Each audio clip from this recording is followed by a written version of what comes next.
The News 4 Rundown starts now. And welcome in, everybody. I'm Jim Hadley. It's Thursday, June 11th, and we've got a lot to get to tonight. But first, what everybody's talking about, the forecast. We're in weather alert mode again, and storms are moving through our region at this hour. Buckle up, folks, because the next few hours could be a real mess for those out on the road. Storm Team 4 Chief Meteorologist Doug Kammerer is tracking all of this for us, this line of storms you saw there. He joins us live. And the heat that is still sticking around. Hey, Doug. Yeah, Jim, we saw a heat index today of 106. The actual temperature, 99 degrees in the city. And now we've got thunderstorms moving through. Take a look. They're moving through much of the mid-Atlantic now. Severe thunderstorm watch in pink from our area all the way up through parts of New York. And the severe thunderstorm warnings line of yellow all the way through our area, including areas around Fauquier County and through Loudoun County, Frederick County, Maryland. This line continues to move off toward the east at about 45 miles an hour. And a severe thunderstorm warning is in effect in all of these areas here until 8 o'clock. So watch out as these storms continue to move through. The strongest of these storms right now coming towards Warrenton, in through the Culpeper area. If you're in northern Culpeper County, you're getting hammered. Marshall, right along 66. You mentioned the roads. Slow go of things on the roads for sure along 66. And these storms are moving towards Warrenton right now, moving towards Manassas, eventually over towards Fairfax County, which is also under the warning. To the north, these storms haven't been quite as strong, but still strong winds associated with these, and we've had a lot of wind damage as this storm has moved off toward the east. So heads up in Creekerstown, over towards areas like Frederick, over towards Middletown, in through Lovettsville, Luckett's, down towards Leesburg and Bluemont. These storms moving their way again to the east at 45 miles an hour. Should be in the D.C. metro area here in about an hour. And I want to show you this. This is a really cool shot. This is our National Harbor camera. These are the tops of those thunderstorms. Look at the anvil top right here. See how it looks like an anvil and then clears off right here? That shows us that we've got some very strong storms continuing to move on in. I'll keep you updated on any new watches or warnings that pop up, Jim. That's severe thunderstorm watch, by the way, and it goes until 10 o'clock tonight. That's an impressive shot behind you. I'm looking in the corner there. It's still 95 degrees outside. Extremely hot, and tomorrow's going to be equally as hot. We will be weather alert tomorrow. I'll have more on that coming up. All right, we'll see you then, Doug. Thank you. Now to the National Mall, where U.S. Park Police are investigating vandalism on the west lawn near the Washington Monument. They're looking into discolored grass that appears to say 8647. The Department of Interior called it a threat against the president. News 4's Joseph Olmo has the latest on the investigation. So here's the craziest thing. If you're walking by the Washington Monument, you can't tell that there's anything out on the grass here. It looks just like yellow, brown patches, like any old yellow and brown patch that you see on grass. It wasn't until a photographer with Reuters was up inside the Washington Monument, 555 feet up in the air today, when he took pictures just like this one right here. And you can clearly see the 8. Some say you can see the 86. The 47, it's kind of hard to make out that 4 there, but 8647, if you work in the restaurant industry, you know what that means. 86 is nixing something out. You don't have it anymore. 47 is, well, Donald Trump's the 47th president of the United States. A lot of people have used it as a way to protest the presidency and say that they don't want Donald Trump to be president anymore. Well, guess what? This is now being investigated by several entities. We'll start off with the U.S. Park Police, who say the cause of the discoloration has not yet been determined, that grass samples have been collected for testing. The investigation is ongoing. Then we heard from the Department of Interior, right? This is National Park Service land, so they're commenting on this. They say this is deranged vandalism and it won't be tolerated. Any threat against the president is taken very seriously by the department, and our U.S. Park Police will investigate this incident and hold those responsible accountable. Well, back out here, again, it's hard to notice from the ground. The big question now is, who did this? Was it somebody? Was it a group of people? When we learn that information, we'll keep you updated. I'm Joseph Olmo on the National Mall today. Back to you. Tonight, President Trump is weighing in on the upcoming mayoral race in D.C. He warned today that if Janice Louis George wins next week's primary and becomes D.C.'s next mayor, the federal government could take over the nation's capital. His comments came during an Oval Office meeting when a reporter asked about Louis George running a, quote, Zohran Mamdani campaign focused on socialist policies, end quote. The reporter, referring to New York City's mayor, asked the president how he'd feel if Louis George won. Here's his answer. Well, I wouldn't like it, and maybe we'd take back Washington, run it on the federal basis. We won't put up with it. We're not going to lose our businesses. By the way, Washington now is a safe, beautiful place. People are coming, restaurants are thriving. The restaurants are all closed. Nobody wanted, now you can't get restaurant space, you can't get into it. We have a thriving community. We got rid of the crime. Janice Louis George released a statement today responding to the president's threats, saying, quote, we are not going to get ICE off our streets by fearing this president. We are not going to protect our rights or home rule by obeying in advance. Threatening home rule because you do not like how residents vote is an attack on democracy itself. The people of D.C. elect the mayor of D.C., and they want someone who will stand up to Donald Trump, end quote. Her opponent in the Democratic primary for D.C. Mayor, Kenyon McDuffie, also released a statement saying, quote, the stakes of this election couldn't be higher, but D.C. decides who will be the next mayor, not Donald Trump. He goes on to say, as mayor, I'll fight tooth and nail to protect home rule and defend against MAGA government overreach, keep our city safe, and revive our economy that Trump's policies have decimated, including the tens of thousands of residents who have been laid off by his unconscionable actions with Elon Musk, end quote. Now to Prince George's County, where voters will head to the ballots for their primary election. They'll choose nominees for governor, 8 U.S. House seats, and state and local offices, too. All week, we've been bringing you the voices of voters from Prince George's County. News 4's Tracy Wilkins has been sharing what's on voters' minds all week. Today's topic is all about the future of land issues in Prince George's County, especially their thoughts about data centers. Take a listen. I want to talk a little bit about land use. And for this conversation, Taylor, I really want to start with you because data centers, we've been talking about this throughout this conversation, and this is where you enter the conversation in that you weren't an activist until they were talking about building a data center in your backyard. So I feel as though data centers would harm our community far greater than any benefit that they would say that they can bring. When you look at the numbers of it, we, like Greg said, we waived the sales and use tax for data centers under Larry Hogan. And then Governor Moore came in with the Critical Infrastructure Act and even further gave them leeway. So now you have the opportunity for data centers to just come in and rampantly be built anywhere. And if you look at Memphis, if you look at Texas, if you look at Virginia, anywhere where data centers are already online, they're either losing money or they're losing residents because people don't want to live near these massive computers. And it's going to decrease our property values. You know, and my grandfather, he's owned his home since the 1960s, and it's unfortunate if his value of his property would go down, and then he can't leave that to us as, you know, his descendants. So that's where I stand. So when you're looking at candidates, you're looking at candidates that aren't for data center building in Prince George's County. Exactly, yes. And LaVon, where do you stand on that? I'm still out on the whole data center conversation. I think that people need to also look at how are we using technology. So we're against the very service that will continue to keep us connected electronically. And so I think we still need to look at the possibilities of what type of data centers can we have. Is it about the size? Is it about the location? Because I'm told that we have data centers in our area already. They're just not huge. So maybe we need to sit down and do some modifications of what is needed and what we can allow for. But I don't think that that corner at 202 and Bright Seat Road is the right place for a data center. The old Landover Mall site? Yes. The old Landover Mall site. Okay, so Greg, I want to ask you, because there's been a lot of conversation about what's happening in Prince George's County with its land. So we just saw the Six Flags site that has been sold and is now under development. And at least they're supposed to be engaging the community about what that's going to look like.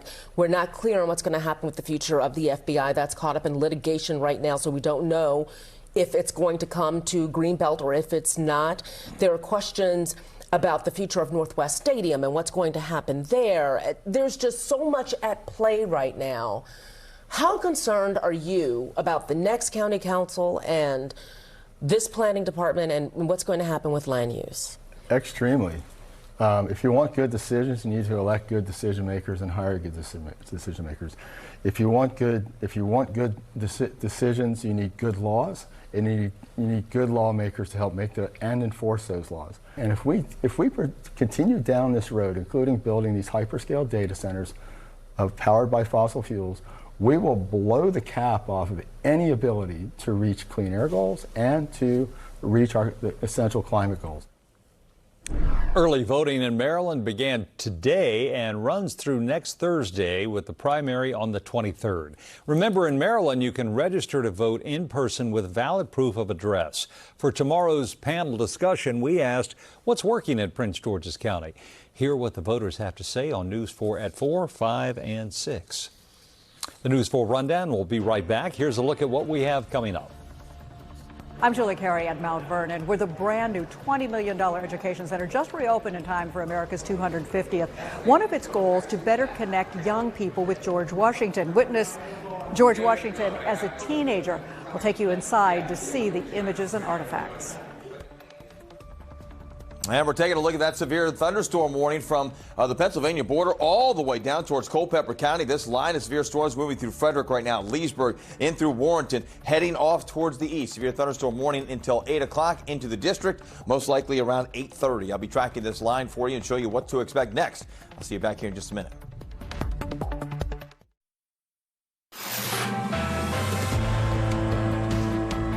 We are just getting some spectacular shots from all over our region right now, these cloud formations. And these are the thunderstorms. It's the line of thunderstorms that's working its way in, and we're going to continue to see that line making its way our way, giving us a chance for severe weather. Take a look at the high temperatures today. Look at these highs. 99 degrees in D.C., 2 degrees shy of a record. Dulles at 94, 1 degree shy of a record high temperature. And look at Quantico coming in at 96, Culpeper at 97. That was the heat. The humidity was here. The heat index got up to a high of 106 earlier. Looking across our area to the south, not much going on. You turn the camera around and it's a much different story. 95, the current heat index right now sitting at 101.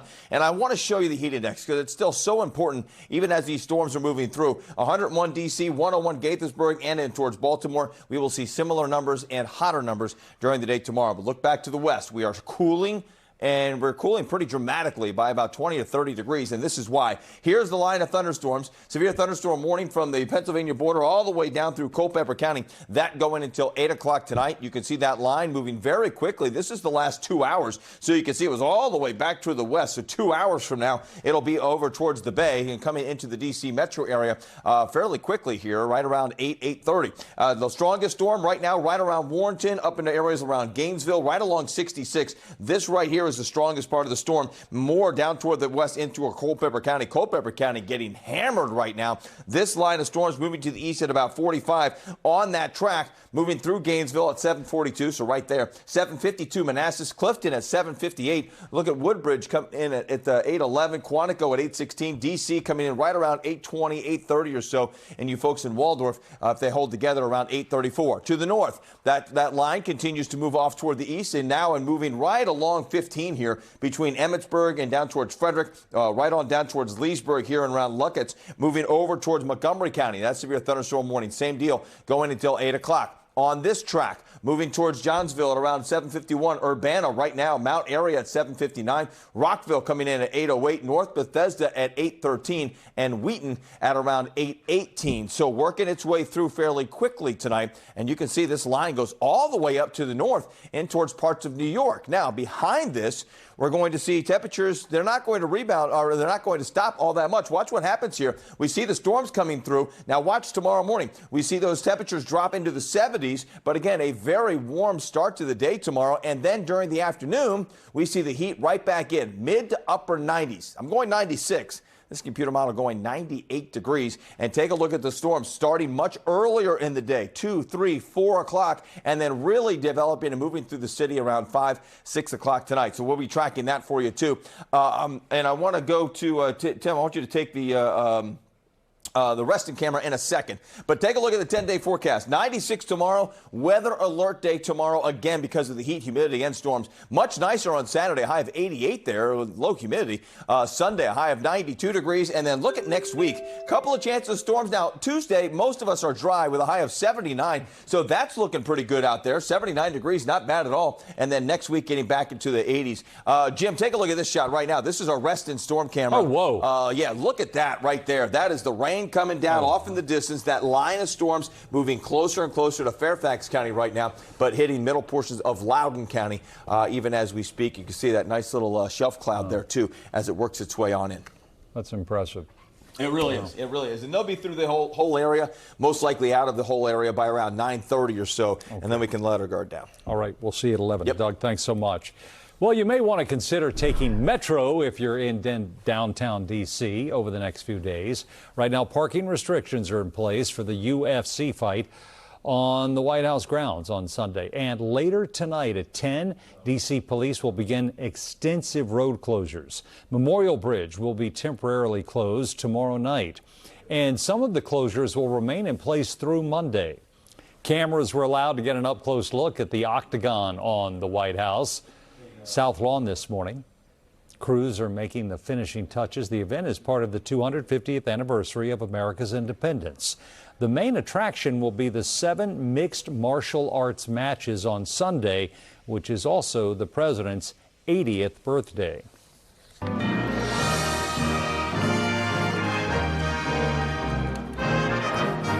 Just in time for America's 250th, Mount Vernon has opened a new education center. The $20 million project is being called Mount Vernon's Birthday Gift to America. The first education center opened 20 years ago, and as Northern Virginia Bureau Chief Julie Carey reports, Mount Vernon decided it was time for some reimagining and updating and reconnecting. When we think of George Washington, this is what comes to mind. There is something about the old gray-haired Washington that sometimes turns the kids off. So this image, George Washington as a teenager, created with the help of AI, is one of the first that greets visitors in the newly opened education center. Well, the intention was to tell George Washington's biography for a 21st century audience. We really want young people to be able to see George Washington in a way that they can relate to. That's also why there's a display of items reminding visitors of all the ways the founding father appears in daily life now. Some of the images here, a contemporary take. There are 9 galleries, beginning with Washington's youth and ending with his presidency, many of them built to appeal especially to the tens of thousands of middle grade students who tour here each year. This cannon in the French Indian War section, a big hit. Kids can measure their ability to pull one. And for kids and adults, this interactive drum pounding out the different beats of the American Revolution. And nearby, the actual fold-up camp bed and supplies Washington carried with him on the battlefield, his spyglass just acquired by Mount Vernon. It really is a powerful thing because people connect with objects. They really want to see the objects that he owned. That's a way to connect with him as a human, to imagine him holding that and looking through that glass. And perhaps one of the best-known artifacts of Washington lore, his false teeth, a full set here, not made of wood, but metal. Another goal here, though, to be inclusive, to show all the people in Washington's daily life, from the indigenous to the enslaved. When we're talking about enslaved individuals, it's the same thing. We don't really have much, so we try to take images that are known. These images of people like Dahl, the enslaved chief cook, were created by working with photos from descendants, using AI, then getting descendants sign off on the picture that would represent their ancestor. And perhaps above all, the creators of this new center hope by showing all aspects of George Washington's life, by better connecting with all ages, Washington will continue to inspire. At Mount Vernon, I'm Julie Carey, News 4. Some favorite displays and the theater videos are still included in the new center. Much more to come tonight on the News 4 Rundown, including excitement building around the World Cup. We'll be right back.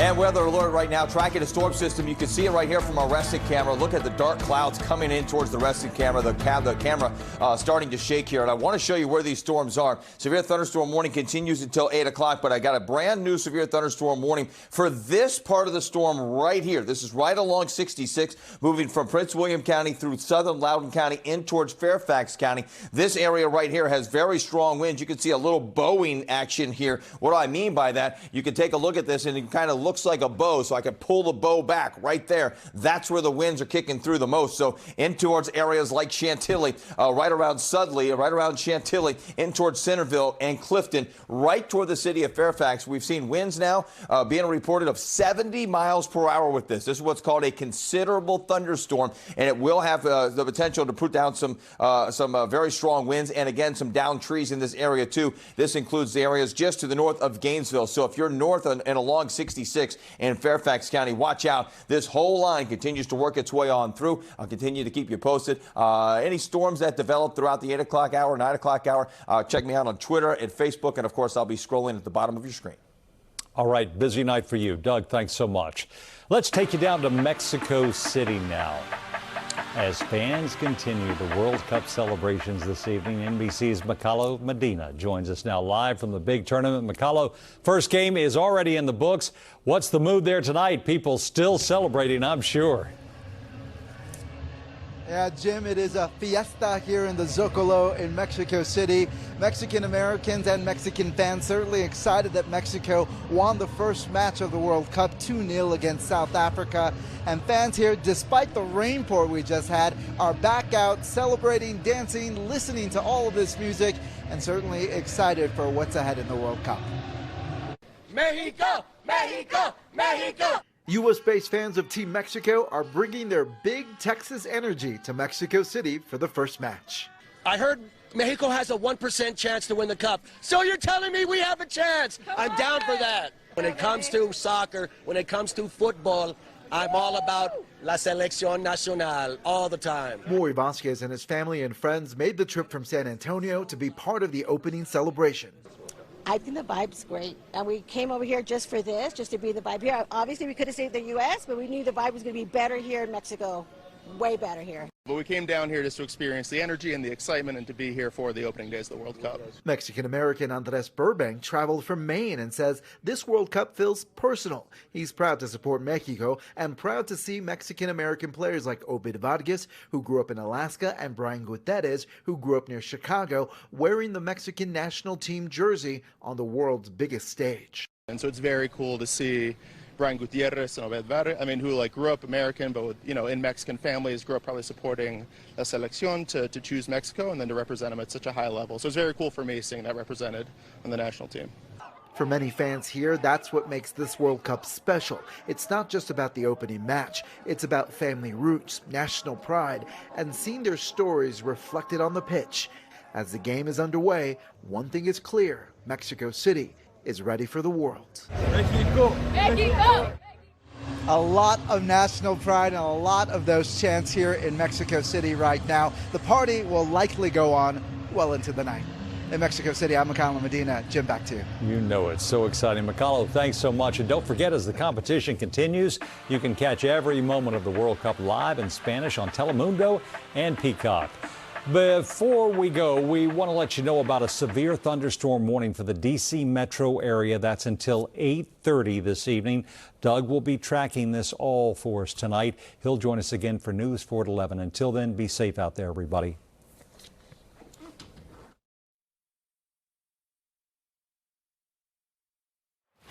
Right now, that severe thunderstorm warning making its way on the area. Severe thunderstorm warning now includes the entire D.C. metro, all of Montgomery County, Fairfax County, Prince George's County, Arlington, D.C. until 8:30 tonight. Once again, that severe thunderstorm warning for parts of Fairfax County, including Chantilly and Centerville, goes down until 8:30, but also has winds of 70 miles per hour. We're seeing some trees down in that region. Watch out as we make our way through the rest of tonight. We're going to be tracking these storms and the heat, the intense heat, making its way through our area, Jim, right on through the day. Tomorrow, another weather alert day. All right, we'll see you at 11. Doug, thanks so much. Have a good night.